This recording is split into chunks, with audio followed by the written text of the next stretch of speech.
I am Natalie, 27 years old, and I never thought my entire family would disown me. Over $900. When I spotted that condemned property at the tax auction, all I saw was potential and a chance at home ownership. My parents and sister Amanda saw it differently. They expected me to contribute $1,500 to Amanda's yoga retreat in Bali. When I chose the house, my mother looked at me with pure disgust. "Then live like junk," she spat. "You have shamed this family. If you are watching this video right now, I would love to know where you are tuning in from. Drop your location in the comments below, hit that like button, and subscribe to follow my journey from family outcast to homeowner. Trust me, this story has an ending you will not want to miss. Growing up in suburban Chicago, I learned early that nothing comes easy. My parents, Robert and Diana, always struggled financially, but somehow found money for my younger sister's dance classes, summer camps, and later her college tuition.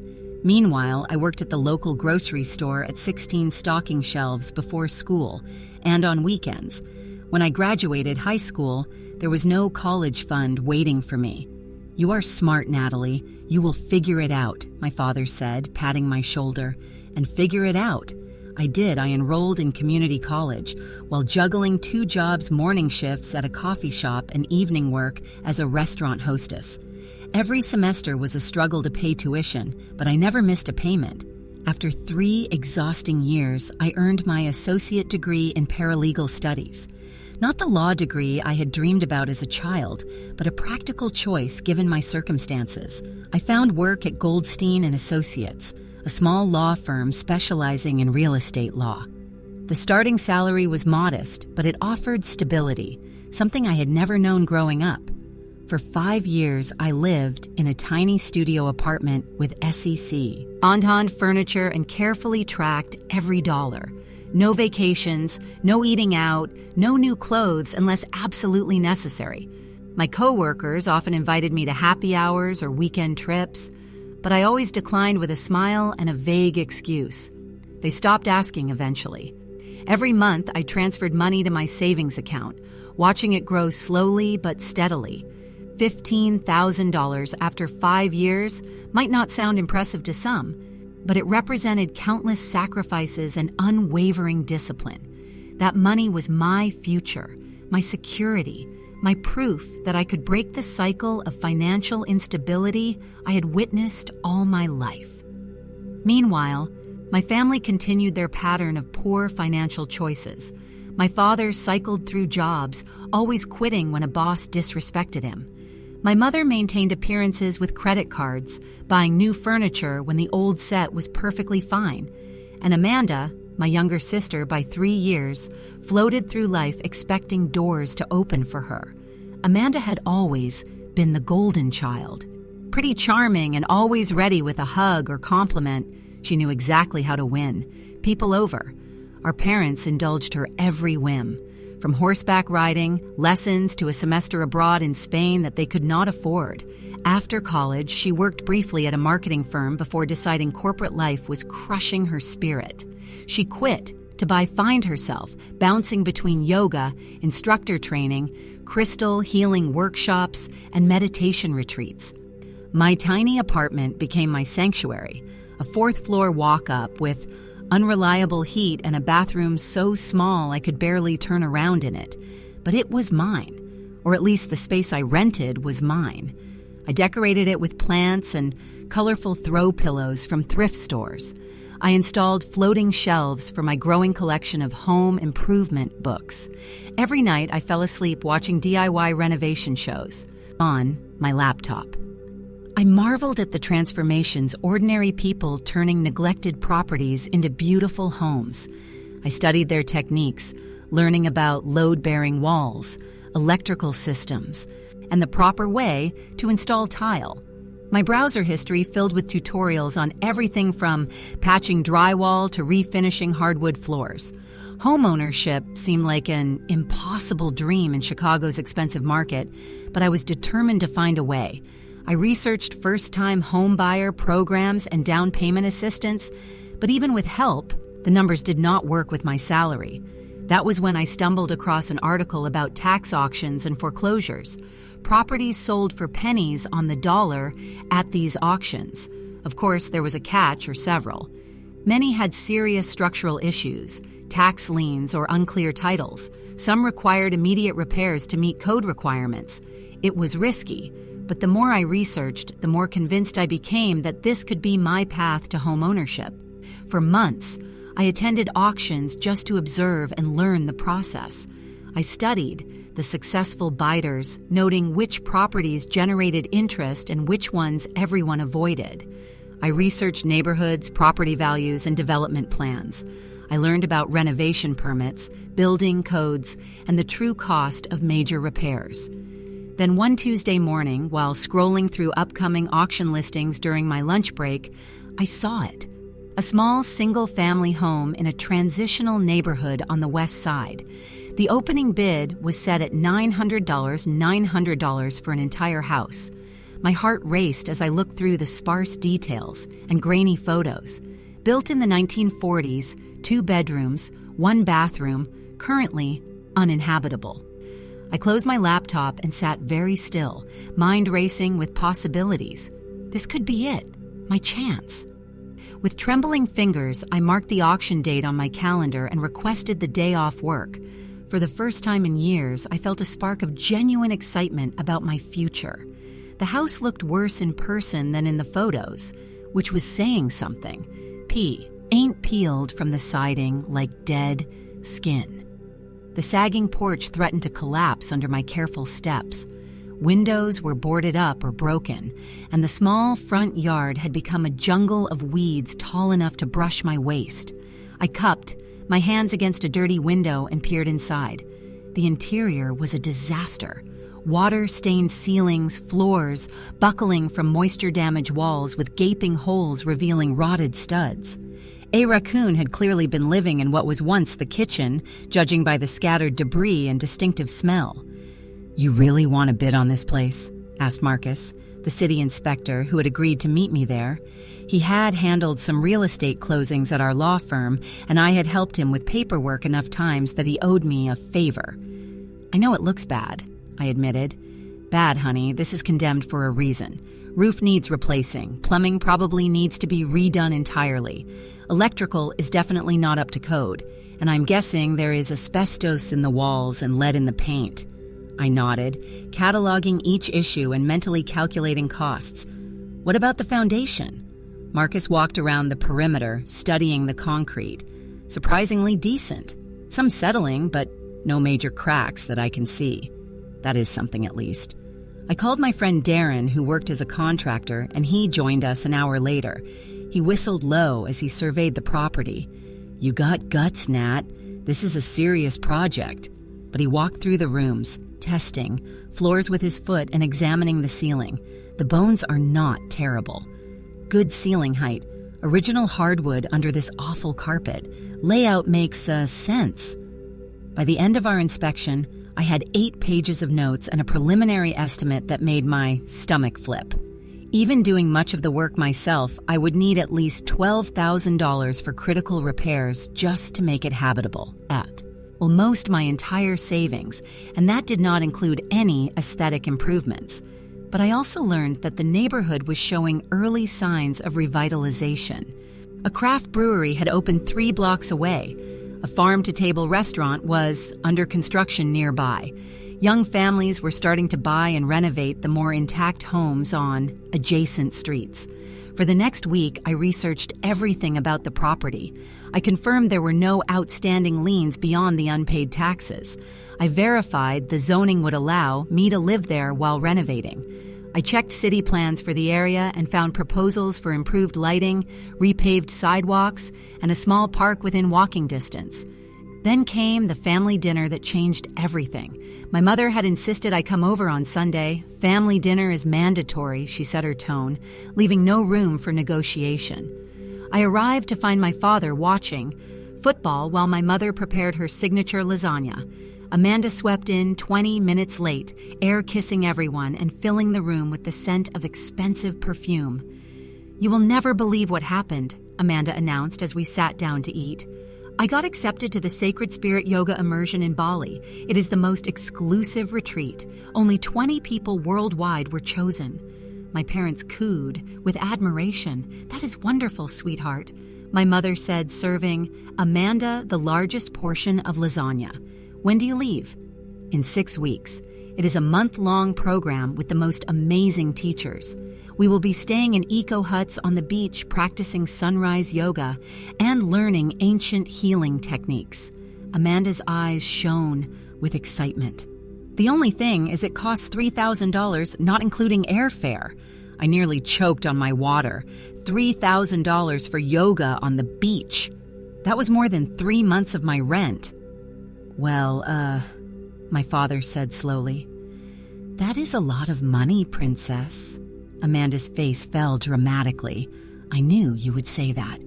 This is a once-in-a-lifetime opportunity for my spiritual growth, and all you care about is money. My mother reached over to pat her hand.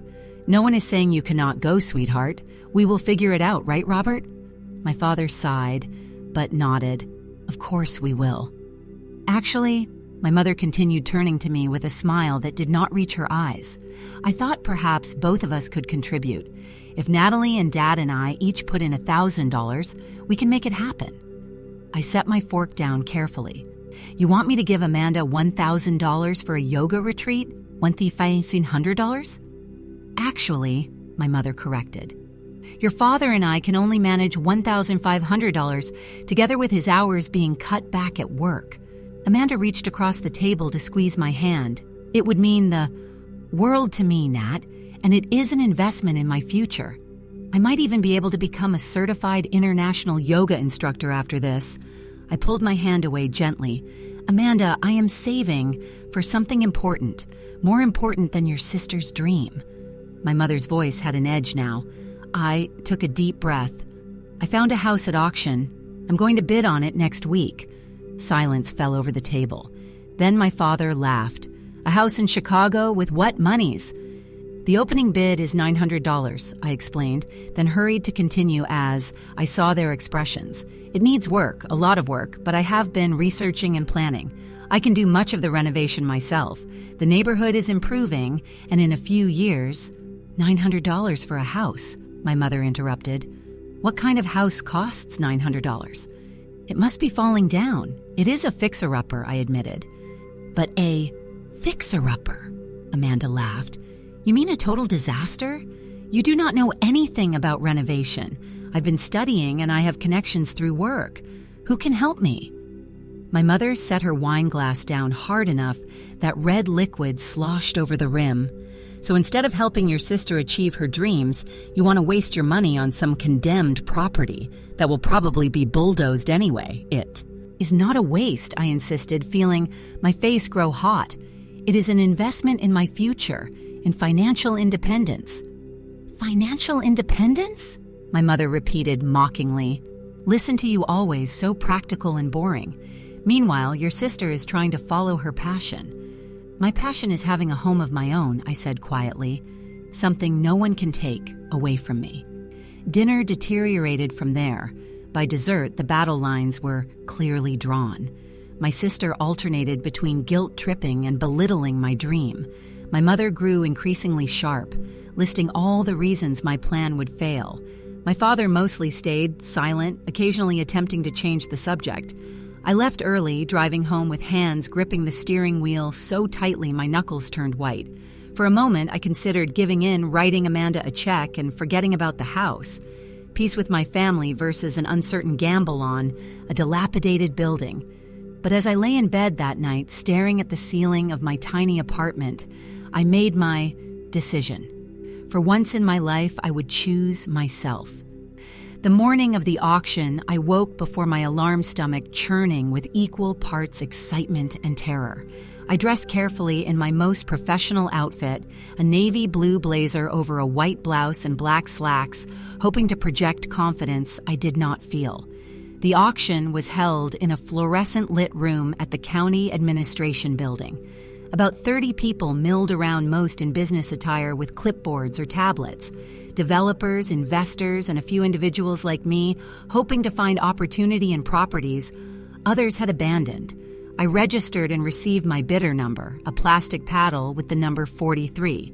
I found a seat in the back row and reviewed my notes one more time. Maximum bid, $1,500. Not a penny more, regardless of how heated the bidding might become.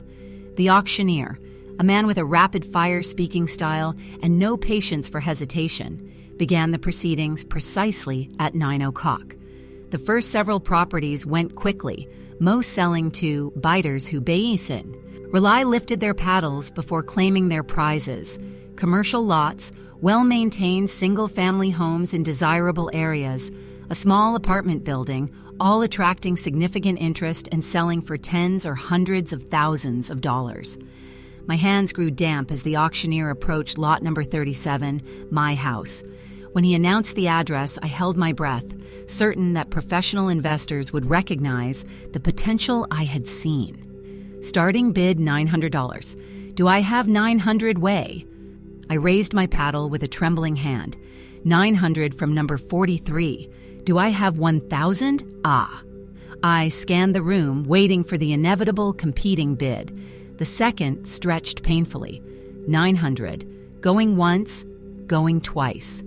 I could not believe it. No one else was bidding. Sold for $900 to bidder number 43. A rush of adrenaline made my ears ring. I had done it. I owned a house. For less than the cost of a decent couch, I had become a property owner. The paperwork took longer than the actual purchase. I signed document after document, paid the $900 plus fees, and received a packet containing the deed and tax information. The clerk explained I had 30 days to address the most critical code violations before the city would conduct an inspection.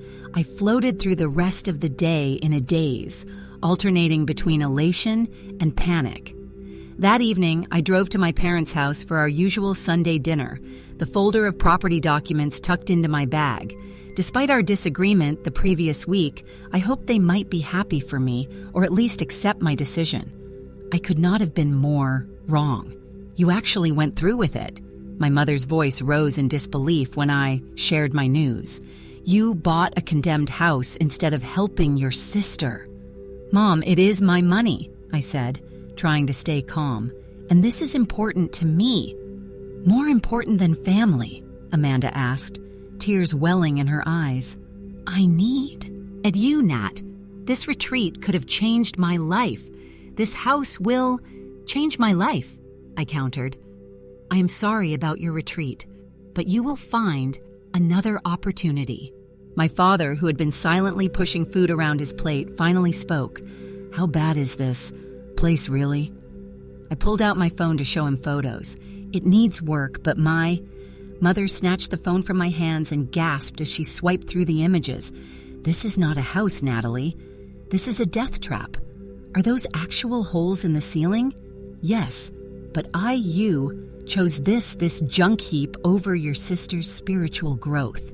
She passed the phone to my father, who winced as he looked at the pictures. It is not just about Amanda's retreat, I tried to explain. This is about my future, financial security, building equity instead of paying rent. Building equity? My mother laughed harshly. You will be lucky if that place does not collapse on your head. What do you know about renovation? You can barely hang a picture frame. The argument escalated from there. My mother's voice grew, shriller with each exchange. Amanda cried openly, accusing me of always being selfish and uncaring. My father mostly remained silent, occasionally attempting to moderate, but ultimately siding with them. You have always been like this, my mother finally snapped. Cold, calculating. No wonder you do not have friends or a boyfriend. All you care about is money and your precious independence. Her words cut deep, but I forced myself to stay composed. That is not fair. I have worked hard for everything I have, while Amanda has what lounged around. My mother stood up, hands pressed against the table. She has dreams, Natalie, passion. All you have is a spreadsheet and now a worthless property that you will pour money into until you are bankrupt. At least I will have tried to build something, I replied, standing as well. Instead of expecting others to fund my lifestyle, My mother's face darkened. If you think that junk house is more important than your family, then go live in your junk. See how far independent C gets you when you need help. Diana, my father cautioned, but she waved him off. No, Robert, she has made her choice. She chose garbage over her sister's happiness. She turned back to me, eyes flashing. Then live like junk. You have shamed this family with your selfishness. I looked to my father, hoping for support, but he averted his eyes.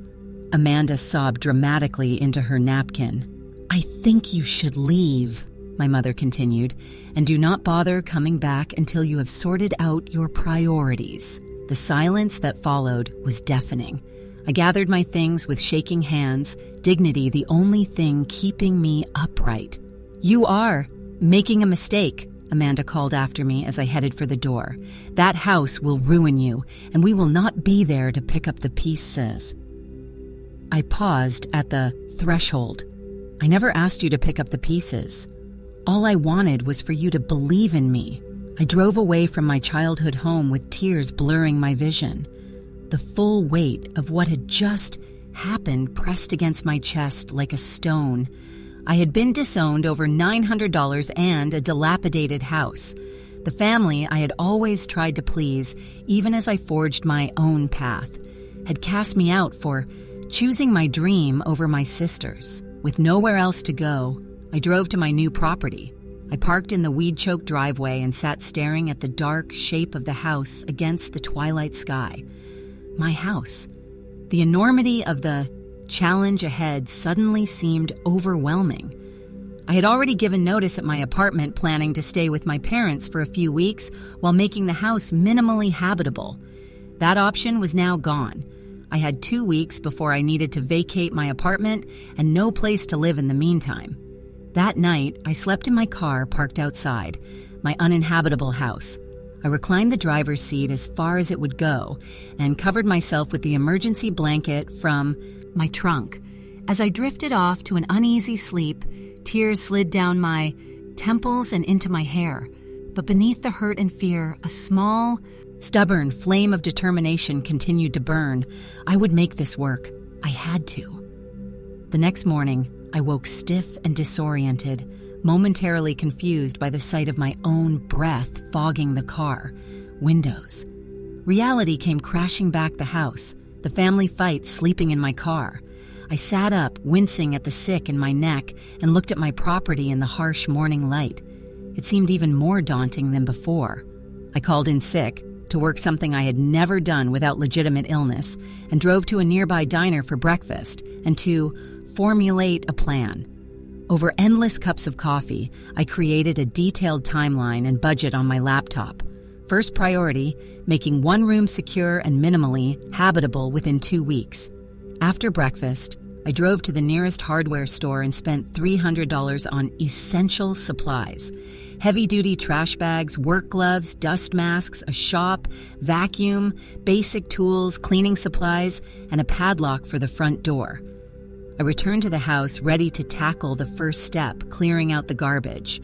For 3 days straight, I worked from dawn until dusk, filling bag after bag with debris. Rotted furniture, sewed-in cardboard, animal droppings, moldy clothing. The previous owners had left behind a staggering amount of junk. Each trip to the dumpster felt like a small victory, revealing more of the house's actual structure. On the 4th day, I discovered the first major problem. What I had thought was a water stain on the living room ceiling was actually extensive roof damage. When I poked at it gently with a broom handle, chunks of plaster crashed down, nearly hitting me. Looking up through the hole, I could see daylight. The entire roof would need replacing before the rainy season. I called Darren in a panic. "Take a breath, Nat," he advised after I finished explaining. "Roofs are expensive, but we can patch it temporarily. I can stop by this weekend to help." True to his word, Darren arrived early Saturday morning with tarps and roofing supplies.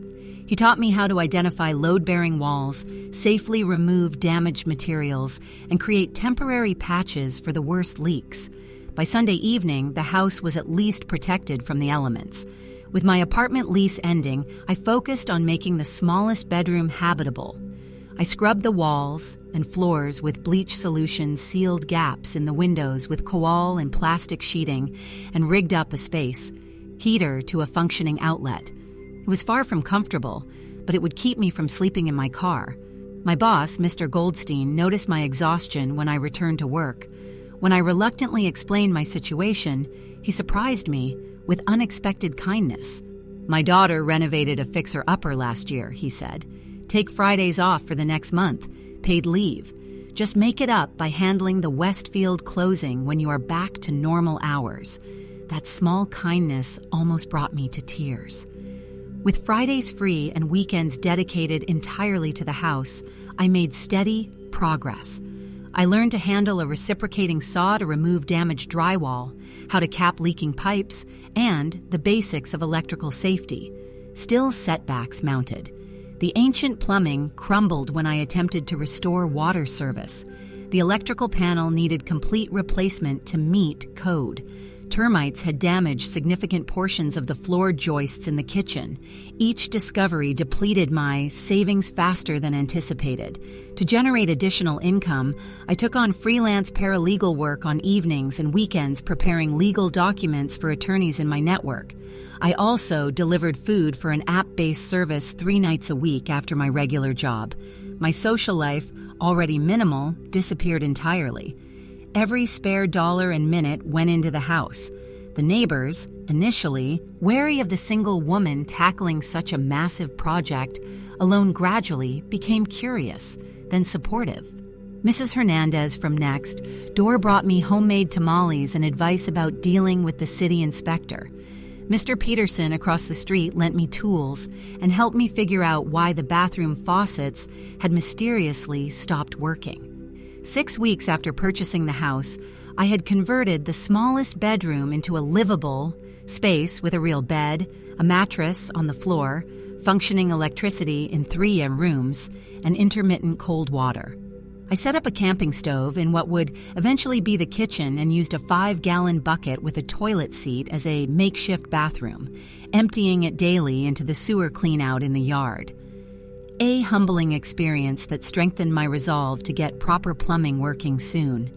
I documented everything, meticulously, taking before and after photos of each improvement. When particularly proud of a completed task, I would sometimes catch myself reaching for my phone to text my mother or sister before remembering our situation. Those moments still stung, but less sharply as weeks passed. Summer turned to fall, bringing new challenges. The patched roof began leaking again during heavy October rains. The ancient furnace failed completely just as temperatures dropped.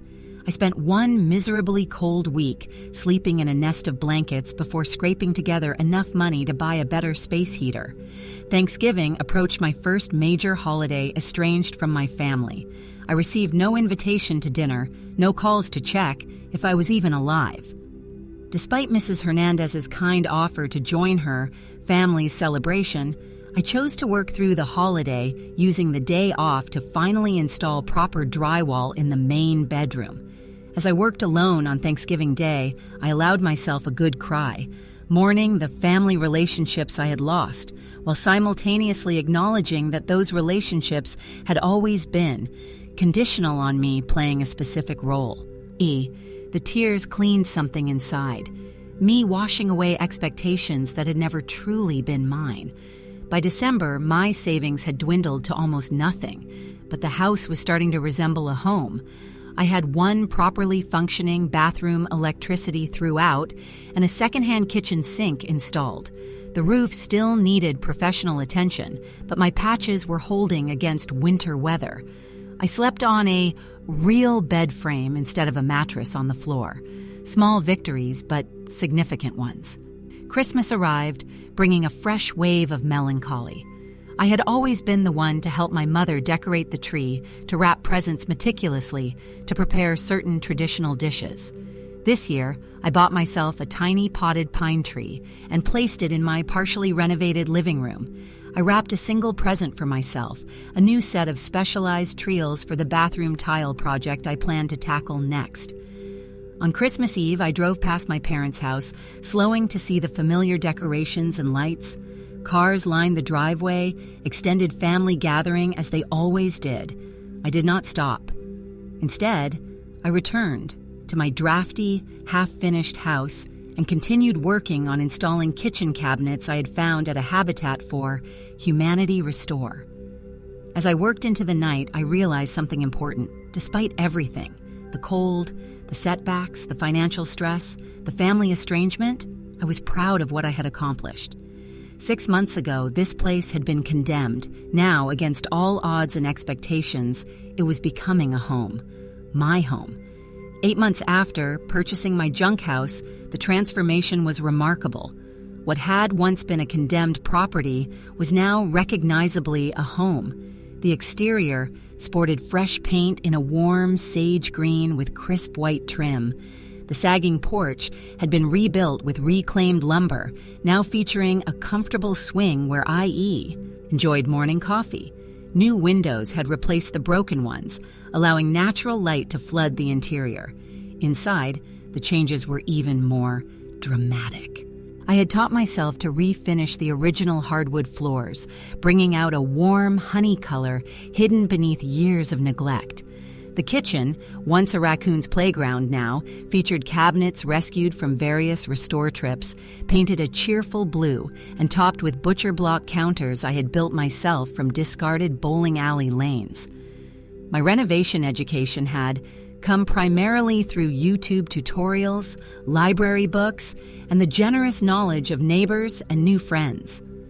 I learned that I had a natural aptitude for tile work, creating a stunning mosaic bathroom floor from broken tiles collected from construction site dumpsters. I discovered I could rewire a light fixture, following detailed online instructions, but that plumbing still occasionally reduced me to frustrated tears. The local building inspector, initially skeptical of my ambitious plans, became an unexpected ally. "Most people would have given up months ago," he admitted during one inspection. "You have got real grit, young lady." My neighbors, seeing my dedication, began offering more substantial help. Mr. Peterson taught me how to properly mud and tape drywall seams. Mrs. Hernandez's son, a landscaper, helped me clear the overgrown yard and plant a small vegetable garden. The retired contractor, 3 doors down, gave me a crash course in window installation when I found a set of perfectly good windows discarded behind a home improvement store. The most unexpected support came from a local journalist who knocked on my door one Saturday morning. She had heard about my project from the building inspector and wanted to write a feature for the neighborhood paper. Initially reluctant, I finally agreed to share my story. When the article appeared, From Condemned to Cozy, how one woman saved a neighborhood eyesore, I was unprepared for the response. Neighbors I had never met stopped by to introduce themselves. Local businesses offered discounts on materials. A small but growing social media following developed after I created an account documenting my renovation journey. As spring arrived, I channeled my energy into the previously neglected yard. I cleared decades of overgrowth, uncovering a charming brick pathway and the remnants of what had once been a rose garden. With donated plants from neighbors and seeds, I had started indoors during winter. I transformed the jungle into an oasis of flowers, vegetables, and herbs. The garden became my therapy. After long days at the law firm, I would lose myself for hours in the simple pleasure of nurturing growing things. The rhythmic work of weeding and watering soothed the lingering hurt of family estrangement. I had not spoken to my parents or sister since that fateful dinner nearly a year ago. As my house and garden blossomed, so did the surrounding neighborhood. The brewery, 3 blocks away, expanded with an outdoor patio. The Far-To restaurant opened to rave reviews. A coffee shop and bookstore combination replaced a long-abandoned laundromat. Property values began climbing as more young professionals discovered the area's charm and affordability. My own property value had increased dramatically. What had been worth perhaps $20,000 in its condemned state was now conservatively valued at over $100,000. I received my first offer from a developer in June, $65,000. Cash, no inspection required. I politely declined, though the offer was tempting. This house represented more than financial investment. It had become the physical manifestation of my independence and resilience. Every repaired wall, every carefully painted trim board, every garden bed contained pieces of my heart and countless hours of labor. This was home in a way no other place had ever been. One evening, as I watered my thriving garden, a familiar car pulled down and into my driveway. My sister Amanda stepped out, looking uncertain and slightly uncomfortable in designer yoga pants and an expensive-looking tank top. I had not seen her since our family falling out, though I had occasionally glimpsed her life through mutual acquaintances' social media posts. "Nice house," she said, glancing around with poorly concealed surprise.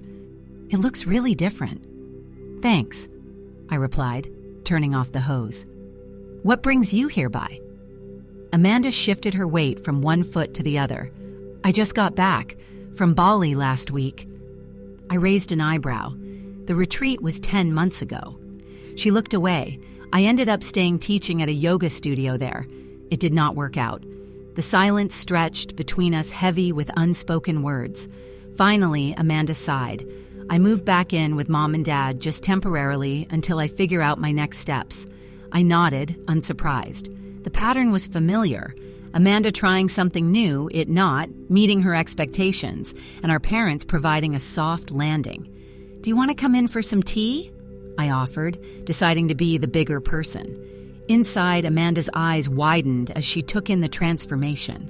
"Wow, this looks nothing like those pictures Mom showed everyone. She said you were living in squalor." I laughed despite myself. It was pretty close to squalor for the first few months, but it has come a long way. Over tea at my handmade dining table, Amanda filled me in on the past year.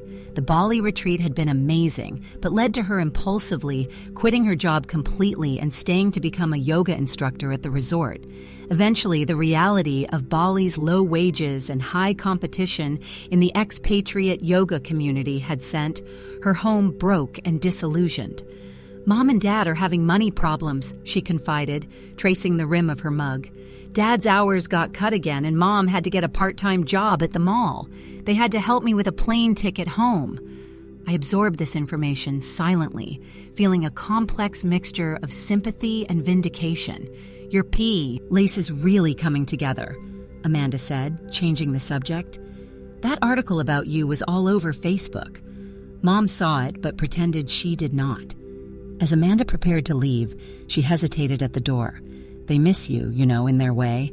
Too stubborn to admit it, but they do." I smiled sadly. "I miss them too, but I cannot go back to how things were." After she left, I sat on my porch swing, watching fireflies emerge in the summer twilight. Something told me this unexpected visit was just the beginning. 3 days after Amanda's visit, my mother appeared on my doorstep unannounced. She wore her Sunday church outfit and carried a pie that I immediately recognized as store-bought, despite the plate from her kitchen. "What a charming color," she said by way of greeting, gesturing to my sage green exterior. Her tone suggested mild surprise, as if she had expected to find me living in a cardboard box. I invited her in, maintaining a polite distance as she inspected every corner of my home. Her expression fluctuated between reluctant admiration and searching for flaws. She ran a finger along a windowsill, perhaps hoping to find dust. "You have been busy," she finally admitted, setting the pie on my kitchen counter. "It is nicer than I expected." "Thank you," I replied, not adding that her expectations had been incredibly low to begin with. We sat awkwardly in my living room, making stilted conversation about neutral topics: the weather, her church group, a cousin's new baby. She asked nothing about my renovation process or how I had managed alone. I did not volunteer the information. Finally, she sat down her untouched tea. "Amanda tells me you have fixed this place up quite nicely. The neighborhood is improving too, from what I hear." I nodded, waiting for her to continue. She also mentioned that you might have received offers to sell. Her attempt at casualness fails. "At entirely a few," I acknowledged. "I am not interested." My mother sighed, abandoning pretense. Natalie, your father's hours have been reduced again. The company is not doing well. We had to help Amanda with her plane ticket home, and you know how tight things always are. I'm sorry to hear that, I said carefully. That retreat was a complete waste of money, she continued, frustration evident in her voice. She spent almost all her time partying with other foreigners instead of becoming a certified instructor like she promised. Now she is home with no job, no plans, and no money. I suppressed a comment about how predictable this outcome had been. She will figure something out. Amanda always lands on her feet. Mother leaned forward, eyes suddenly intense. The thing is, if you were to sell this house now while the market is good, you could make quite a profit.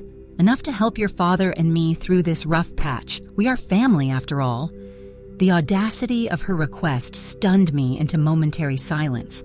After disowning me for not funding Amanda's failed adventure, she now expected me to sell my home, the project I had poured my heart, soul, and every spare dollar into, to bail them out. Let me understand, I said slowly. You kicked me out of the family for buying this house instead of paying for Amanda's retreat. You said I should live like junk because I chose this place over her. You have not checked on me once in almost a year, and now you want me to sell my home to solve your financial problems. My mother had the grace to look slightly embarrassed, but quickly rallied. Families forgive each other, Natalie. Yes, things were said in the heat of the moment, but blood is thicker than water. We need to stick together through hard times. Where was that family loyalty when I was sleeping in my car? Because you threw me out, I asked quietly. She flinched. You slept in your car. Why D? Had you not say something? Would you have cared, or would you have told me I deserved it for choosing junk over Amanda? My mother stood abruptly. I can see this was a mistake. You always were stubborn and unforgiving. I am not the unforgiving one, I replied, remaining seated. I just will not be used when it is convenient and discarded when it is not. As she headed for the tide door, I added, For what it is worth, I forgive you, but forgiveness does not mean allowing the same patterns to continue. 2 days later, Amanda called to inform me that our mother had returned home in tears, claiming I had been cruel and ungrateful. She really thought you would help, Amanda said. She has been bragging to her friends about how successful you have become with your house project. Bragging? I laughed incredulously after telling everyone I was living in squalor. You know, Mom, Amanda sighed, the narrative changes depending on what she needs in the moment. The following weekend, my father showed up with a toolbox and an awkward smile. Thought you might need some help with odd jobs, he offered. Unlike my mother, my father seemed genuinely impressed by what I had accomplished. He walked through each room asking questions about how I had solved various problems, occasionally nodding with approval. You did all this yourself? He asked as we stood in the kitchen. Most of it. Neighbors helped with some of the bigger projects. I learned a lot from YouTube. He shook his head in wonder. Your mother never mentioned how much you had done. This is remarkable, Natalie. We spent the afternoon replacing a stubborn bathroom faucet, working in comfortable silence, punctuated by requests for tools. As we washed up afterward, he finally addressed the elephant in the room. I should have stood up for you, he said quietly. That night, I knew you were making a smart choice, but I took the path of least resistance. I am sorry. His apology, simple and direct, meant more than I had expected. Thank you for saying that. He dried his hands slowly. Things are tough at home. Not just money, though, that is part of it. Your mother and I, we enabled Amanda for too long. We are paying for it now. Mom asked me to sell the house, I told him. He winced. I told her not to do that. This place, what you have created, here it is worth protecting. He hesitated before adding, I am proud of you, kiddo. Always have been, even when I did not show it. As he prepared to leave, I made an impulsive decision. I cannot sell, but I might have another idea. The property next door is going up for auction next month. Similar condition to this place when I started. If you are interested in a project, I could use a partner with construction experience. My father's eyes widened. You mean buy it together, fix it up? Exactly. Split the investment, split the work, split the profit when we sell or rent it out. But I need a partner I can trust, someone who will show up. He stood straighter, something like hope crossing his face. I would not let you down. The next evening, Amanda appeared again, this time with an agenda. Dad told me about your house flipping idea, she said without preamble. I want in too. I invited her inside skeptically. Do you know anything about renovation? I can learn, she insisted. I am great with design and staging. Plus, I can manage social media to document the project, build a following like you have. We could turn this into a real business, the three of us. I studied my sister's face, searching for signs of her typical fleeting enthusiasm. This is hard work, Amanda. Physically, demanding, frustrating, and sometimes gross. No glamour, just sweat and sore muscles. I know that, she said defensively. I'm not completely useless. I never said you were useless, just that you tend to see tart things with great excitement and abandon them when they become difficult. She looked away. I am trying to change that.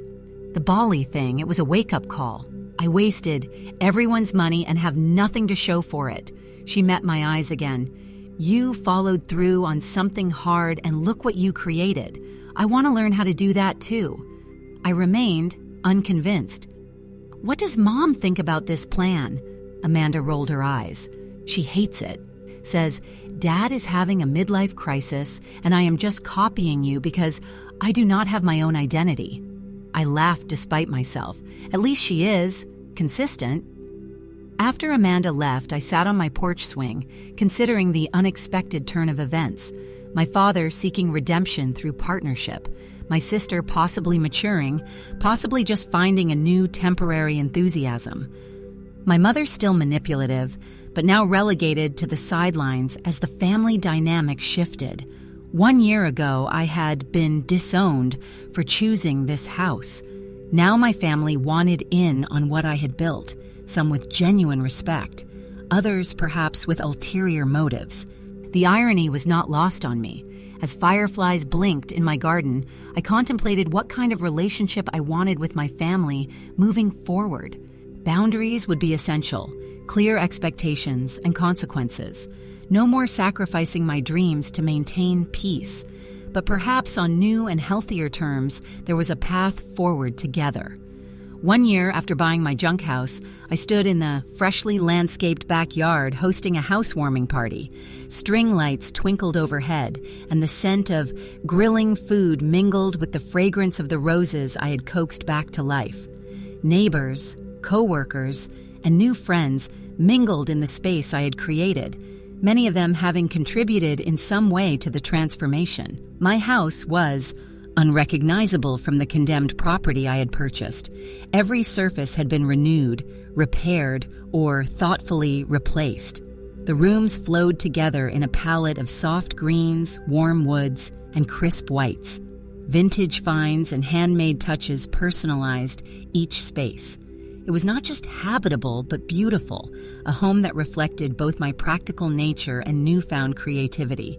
The neighborhood had continued its upward trajectory. Property values had nearly doubled in the past year as more young professionals and families discovered the area's charm and convenience.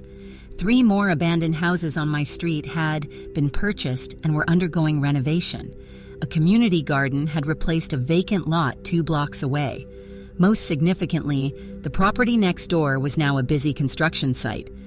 True to his word, my father had partnered with me to purchase it at auction. Every weekend and many evenings, we worked side by side, stripping it to the studs and rebuilding it room by room. Our contrasting skills complemented each other perfectly, his decades of practical knowledge balancing my research-based approach. To everyone's surprise, including mine, Amanda had actually followed through on her promise to help. After several false starts and dramatic complaints about the physical demands, she had found her niche in design decisions and unexpectedly electrical work. Something about the precise, systematic nature of wiring appealed to her, and she had taken classes at the community college to learn proper techniques. "Your house is amazing," said Mrs. Hernandez, joining me by the grill. "I remember when you first moved in, sleeping in your car using that bucket toilet. Look at you now." I laughed no longer, embarrassed by those humble beginnings. "I could not have done it without neighbors like you." "You did the work," she insisted. "We just provided the occasional tamale and moral support." Across the yard, I spotted my father deep in conversation with Mr. Peterson about the merits of different insulation types. He caught my eye and raised his drink in acknowledgement. Our relationship had been rebuilt alongside the houses we worked on together, more honest, more equal, and stronger than before. My mother had eventually come around in her own way. While she never directly apologized for disowning me, she had gradually shifted from dismissing my junk house to bragging about her daughter's investment property to her friends. Tonight, she fluttered around the party arranging food platters and taking credit for my natural eye for design, which she claimed I had inherited from her. I let her have her narrative. Our relationship remained complicated, but I had learned to set boundaries that protected my well-being while allowing her to remain in my life. I no longer sought her approval or adjusted my dreams to match her expectations. Amanda approached carrying a business card she had designed. "What do you think?" "Too much." The card read, "Fix properties from ashes to amazing," with our 3 names listed as partners. The Yes. Ogo featured a stylized house with flames transforming into a garden. "I like it," I said sincerely, "but we have not even finished the first project together." "Always thinking ahead," she replied with a grin. "The social media accounts already have 2,000 followers. People love watching the transformation." I shook my head in amusement but pocketed the card. In truth, our sibling renovation company had real potential.